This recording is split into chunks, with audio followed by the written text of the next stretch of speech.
This week, we're continuing our foray into poetry, and your readings this week will focus on visual imagery and language choices. Just like last week, you'll be reading some introductory material to explain the concepts, and then a collection of poems that illustrate those ideas. I'm going to give you a quick overview of some of the terms here, but be sure to read through the chapters carefully. And yes, it will be on the exam. In order to understand how the poetry is working, it's important to be familiar with some specific techniques that authors may be using. Brace yourselves, here come some technical terms. An allusion is a reference to an historical, literary, or pop culture event, person, or thing. These can be used as a point of comparison or to add context to a poem by evoking the world in which it exists. A metaphor is a figure of speech that associates two unlike things to convey the characteristics of one to the other, such as, the child is a mouse. Metonymy is the use of the name of one thing for something closely related. For example, saying the head to represent reason or the heart to represent emotion.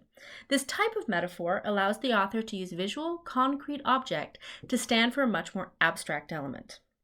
A very similar technique is a simile. This is a figure of speech that associates two unlike things to convey the characteristics of one to the other using connective words such as like or as. She was like the sun. Another way to use imagery in poetry is by adding hyperbole to your description.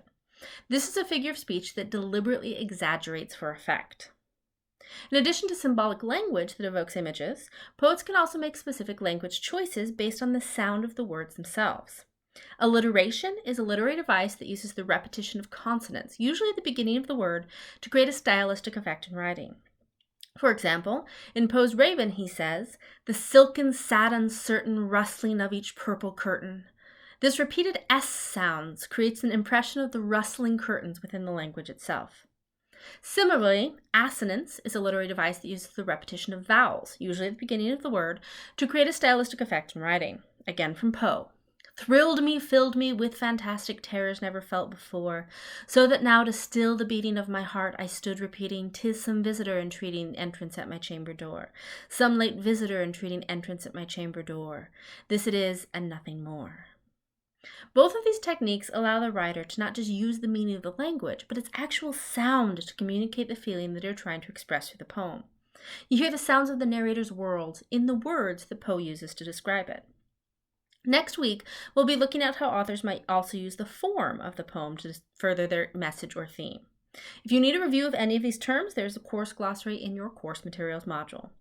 As always, this week you have your reading journal and your discussion board. You also need to be finishing your writing project and the accompanying writing exercise.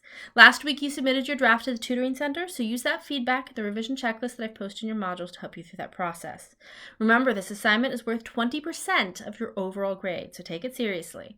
I'll talk more about revision in the next video, so be sure to watch that too. Happy reading, and ask for help if you need it.